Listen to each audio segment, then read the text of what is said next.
The second sitting of the East African Legislative Assembly, comprising 5 countries from East Africa, took place in Nairobi, Kenya on Monday, February 4th. The 63-member state assembly convened in the country for 3 weeks to examine reports from various committees.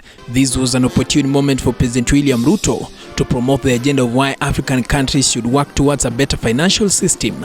However, selling this agenda in African countries, particularly in matters of development, might be challenging. Nevertheless, Kenya's head of state chose to use the front door without hesitation, emphasizing that the East African Monetary Union must be established by 2031.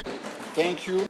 It is also, we need to have a conversation about credit rating agencies, and we need to have a conversation about risk assessment.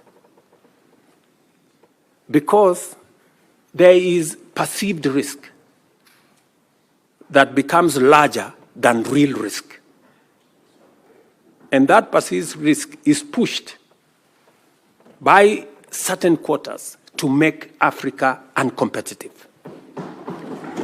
And that is the reason why, while others are accessing development resources at 1 or 2%, most African countries are accessing development resources in markets at between 10 and 15%. Issues that we keep on talking of, harmonization of some standards and systems so that it can happen. The people themselves are saying we need a currency very fast so that it can frustrate trade.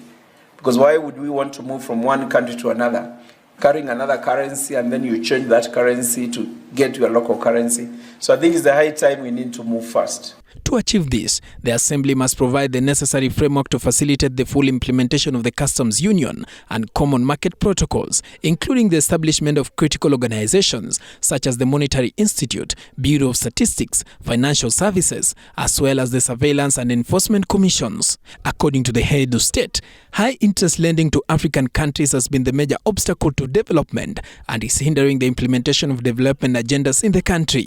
Corruption is a major challenge that the continent is facing in its effort to stabilize its economy. This child is just starting to sit, and that's where East Africa is. One of the challenges which we have, Your Excellency and Honorable Speaker, is about funding to the community. Funding to the community. Your Excellency, I'm now serving my second and last term in Yara.